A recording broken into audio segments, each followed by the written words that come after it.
Hello, everyone. We really have an important conversation ahead of us with Kevin Doyle Jones, the co-founder of GatherLab and the Transform series, and John Stephen Bianucci, the co-founder and lead partner of Regenerate Illinois. This is going to be a really important conversation. Don't miss it. Welcome to the Your Mark on the World show with your champion of social good, Devin D. Thorpe. This episode is made possible via the support of our sponsors, including Johnson & Johnson's Caring Crowd. Kevin, John Stephen, welcome to the show. Hey, thanks for having us. Thank you.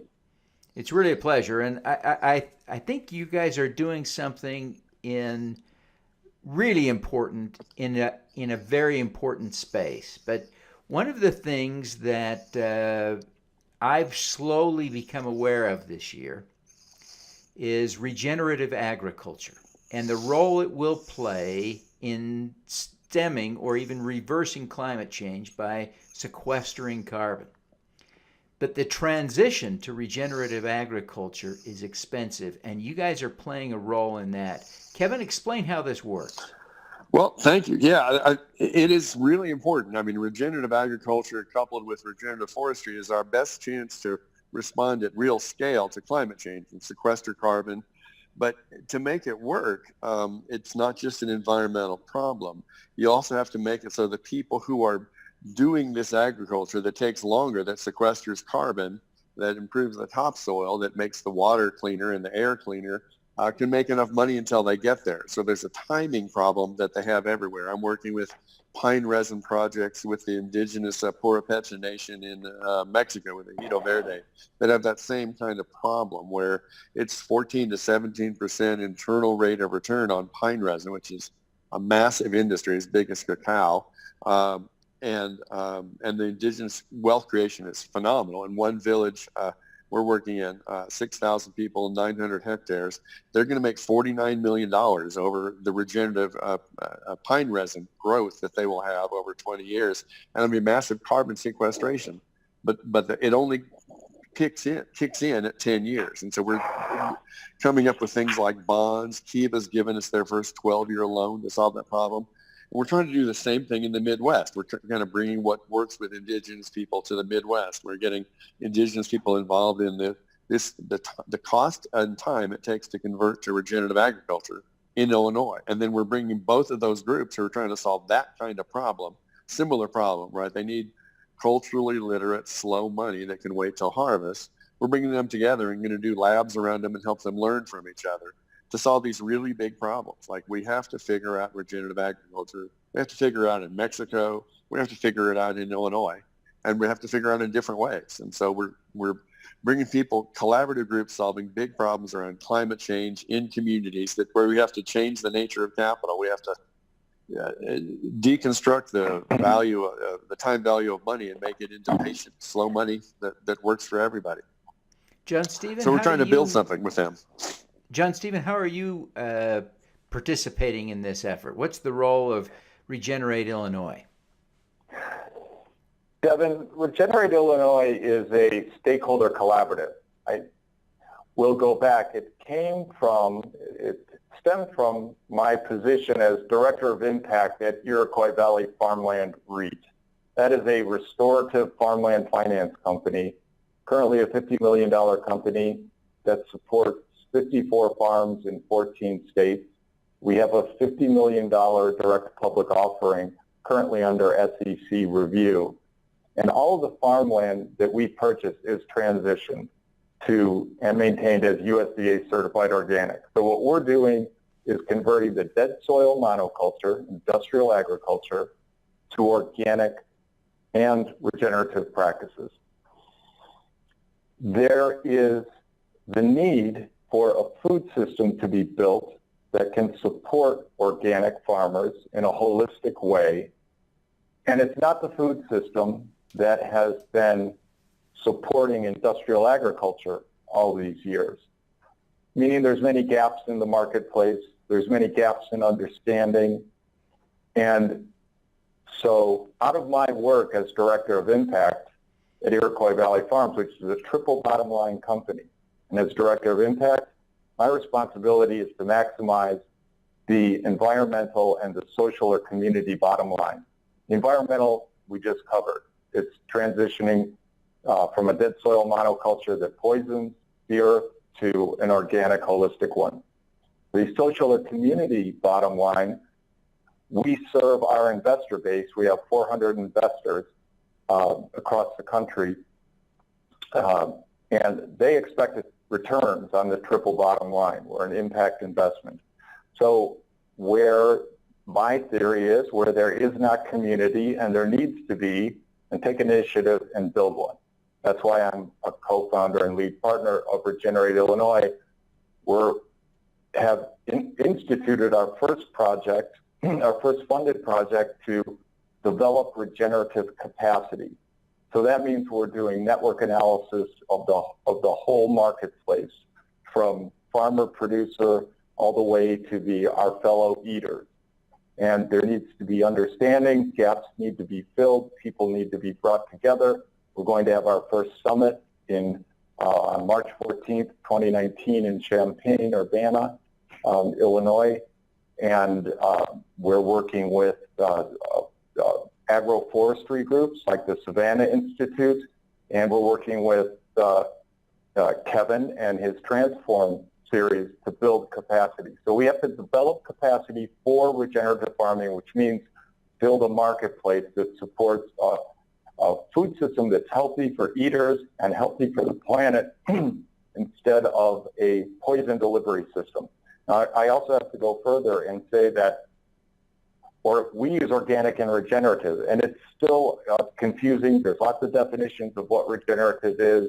When we say Iroquois Valley or Regenerate Illinois, when we say regenerative practices, we're talking about our intentionality of using regenerative practices is to move to a zero chemical kind of farming, because we already know that's possible, that can be done. We need to remove biocides from the environment so that we have an earth that we truly can have. We can have the Garden of Eden on earth. We just have to all be aware of that and work together. Yeah. Kevin, why don't you take a minute and just step us back? Let's talk foundationally, fundamentally, how do you think about regenerative agriculture, and what's the magic there? How is it sequestering carbon when traditional agriculture doesn't? Walk us through some of that. Kevin, we lost you there. It looks like you muted yourself, which was not a bad idea, but you better start over.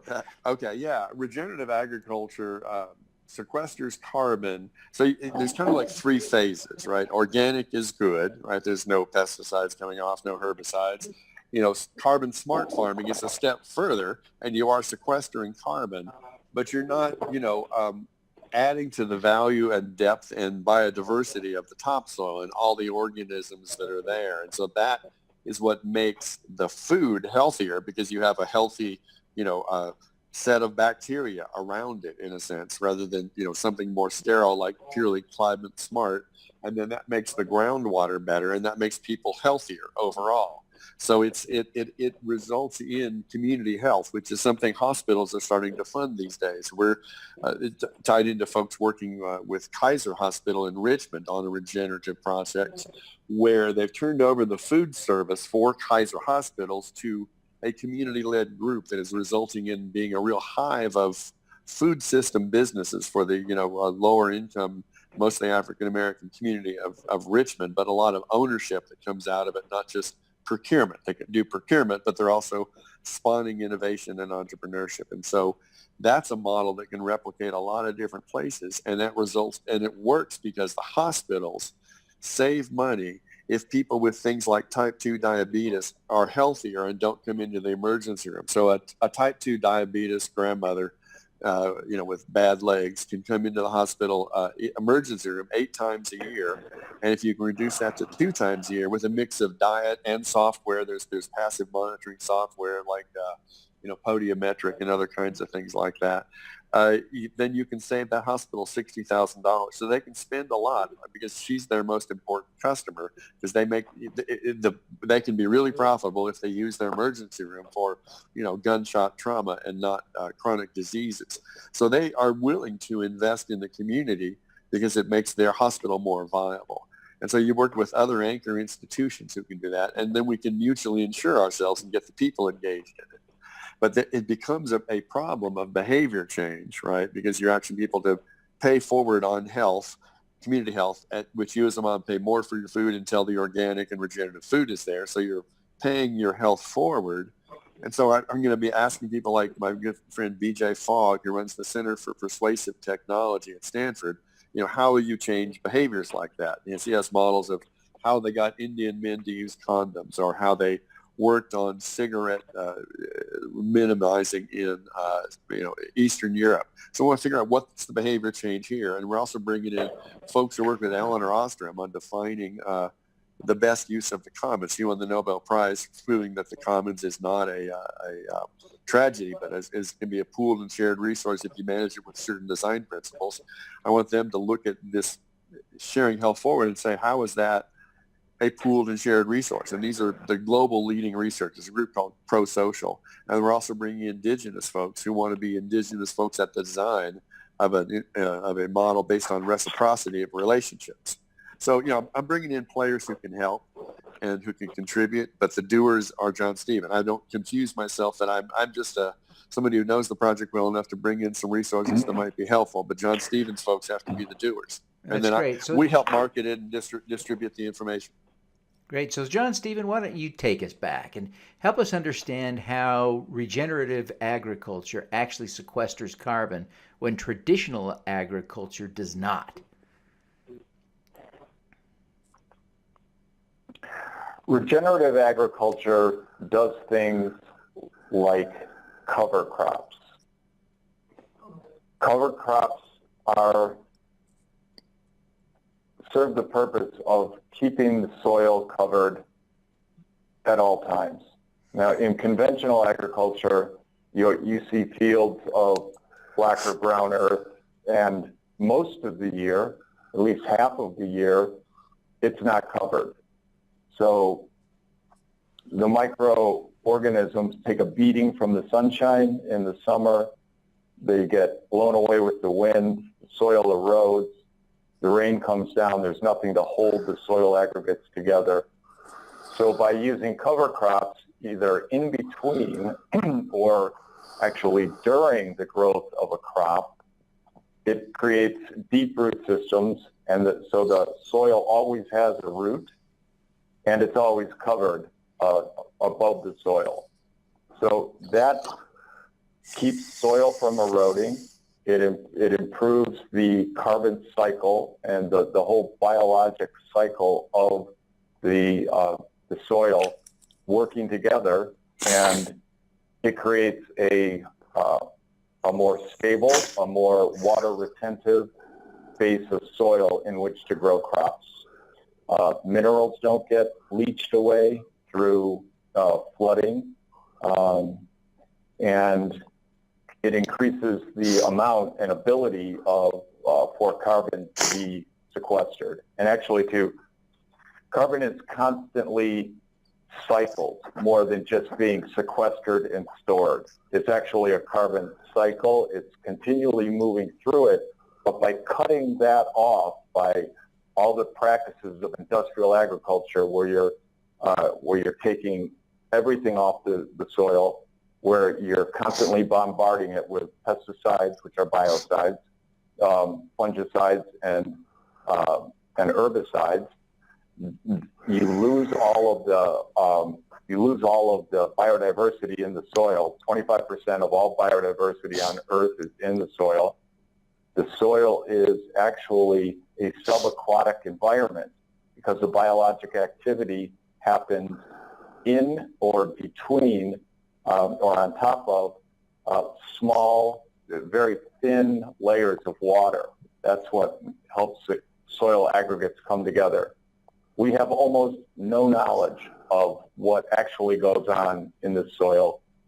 Chris Nichols, who has spent her life as a as a scientist in soil health says that she thinks we know about 1% of what's actually going on in the soil. So it's a completely almost completely unexplored area that we're making huge strides in learning about. And one of the greatest discoveries that we have and that we all need the awareness and consciousness of is how closely the microbiome of the subsoil environment is just like and really symbiotic with our gut microbiome, where 70% of our immune system is. So organic practices don't use the chemicals. That's the biggest thing. But it's also, by being regenerative, because with organic practices, the USDA certified organic standard, you don't have to be a completely innovative cover crop using farmer in order to maintain the certification. So it's organic plus when you start talking about regenerative. Well, the industrial agriculture industry will use the term regenerative because they are using cover crops. They no-till, where you minimally till the earth, because when you till the earth, you break up the networks of microorganisms that are living together. But they still apply the chemicals, which are, with agriculture being the biggest footprint on the earth, we cannot afford to continue to bombard it with chemicals that are biocides. They're not pesticides, they're biocides. They kill biological beings. Sure. So, Kevin, it seems to me a lot of what you bring to this discussion, this effort, is not only it's about building the community to make this all work, right? Because that is what we do. The agriculture alone isn't enough. You've got to build an economic system for it. Tell us about that.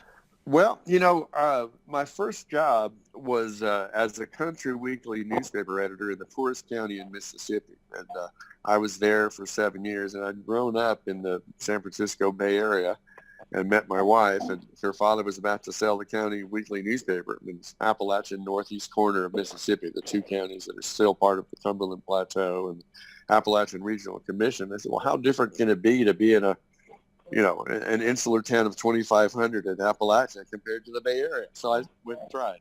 And my father-in-law taught me that we had to create a community in which our business could survive. And in the poorest community, in the poorest state, you had to really figure out what people wanted and tell them those stories and give them that stuff. And, so I wandered around and figured out, what the community was about. And we would have like 200 people wait outside every Wednesday night for their newspapers, and the Shriners would bring their snow cone machines, and the bake sales would be there. And so, our slogan was, we're the only newspaper in the world that cared anything about Itawamba County. So I was there for 7 years and, covered a lot of birthday parties, but I also put a sheriff in jail on 53 counts of fraud. And, I just knew he was dirty, and it turned out he was. And there was actually a much larger criminal conspiracy I got afraid to write about. They put a black wreath on my front door when my wife was 8 months pregnant, and I realized, this could be put here by the drug dealers or the bootleggers or the car thieves. I'll just stop because I just figured out that the bootleggers had the body of the guy at the county line who sold liquor had been apparently killed by the bootleggers and given to the car thieves. And I found his car with his VIN number, but his body hadn't been found. And it could have been that guy. It could have been people worse than that. And so I stopped that kind of reporting and went back to covering, light things. But it became a method of discovery. And I've built communities in every place where, we had to build a community which our business could survive. So we did that many times and discovered you can make more money doing it in areas of new finance and new technology than you can if you're in the poorest county in Mississippi. But it's the same approach. I'm just a wandering country country weekly beat newspaper reporter, wandering around, building events, That's great. That's great. And well, John Stephen, go ahead. Devin, what is one of the brilliant things about Kevin is that I truly appreciate and I'm grateful to be working with him for is he realizes that the community is not just an entity, a social entity. but he looks at community as a value. And I think we all know that for anything to be successful in reversing climate change, it's going to, by definition, have to include all of us. We're all going to have to be involved. We're all going to have to make changes. So where Kevin can communicate how community is a value, not just a population, that's a change in mindset that can be transformative. Yeah. Now, John Stephen, I want to follow up on something else. One of the arguments that some of the big agricultural companies and suppliers make is that GMOs and chemicals are required to feed a growing population, that the only way to feed everyone on the planet is huge production of monocrops, GMOs, and chemicals. How do you respond to that? That's an outright falsehood. 70% of the Earth's population is fed by less than 30% of the farmers, by smallholder farmers. If you look at the poorest 15 countries around the world and look at U.S. agricultural exports into those countries, of food, it's less than 2%. We are not feeding the world with GMOs in industrial agriculture. We're creating ethanol. We're making corn syrup. We're not feeding the world. It's not true. Interesting response. I appreciate that, John Stephen. Well, gentlemen, it's been a real pleasure to have you. I'm so grateful, and I wish we could continue this dialogue for an hour or 2 hours, but this has been really important, and I appreciate your investment of time. Kevin, would you take just a moment and tell people how they can learn more about your work and connect with you personally? Sure. The transformseries.net is this conference that John Stephen will be coming to, the Purapecha people from Michoacan. We're also bringing the first time a saving circle is connected into the capital stack, and we're connecting them with donor-advised funds and lenders here in Asheville. So it's a lot of new ways to invest in communities and to make them healthy and to do it in response to climate change. It's the transformseries.net. And you can I'm Kevin at GatherLab.net. I also give every Thursday morning from 10 to 12, typically. I just got back from Cuba yesterday, set aside for entrepreneurs with ideas about their startups or their careers or whatever. You can schedule, office hours, and sometimes I'm scheduled for quite a few weeks out. But, I'll take on a new idea just from wherever during that time. It's kind of open office hours and some things have really gone on to something from that. Other things, are still in process, or people. One fellow I said, look, you have a bunch of money, but you're not smart enough. Go talk to this person. And so sometimes, you get some of these rich folks in, and they just need to go listen to some people. So I can send them to people that they can listen to. Not everybody with money and an idea should be listened to. They should do some more listening before they deploy their money sometimes. Yeah, great point. John Stephen, how about you? How can people learn more about the work that you're doing, and how can they connect with you personally? To learn more about the work I'm doing, you can go to IroquoisValley.com. You can email me and forgive me for speaking slowly. I always appreciate it when people do. You can email me at Bianucci at Iroquois Valley Farms. Farms is plural. So that's JSBIANUCCI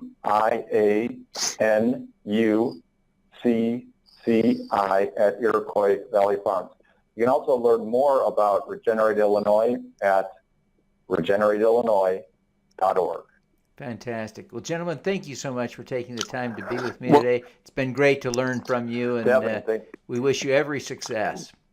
Well, thank you. I think we got a great, thank you. I think we have a great team, and we're bringing some people to this problem. So our event is really May 21st through 24th in San Francisco. Devin, I hope you come. I would love to put you on stage and let you moderate some things. Let's talk offline about that. I'll follow up with you. Yeah, Yeah. Thanks, Al. and you can do your show, right. several shows. That'd Yeah. be great. Yeah. All righty, Okay, guys. great. Let's Thank do you. some good. Thank you, Devin. At Caring Crowd, we believe everyone has the power to make a difference. Through our crowdfunding platform for community health, we empower passionate people to drive real change. Whether you work for a nonprofit organization, volunteer, or want to get involved for the first time, you can post a campaign on Caring Crowd.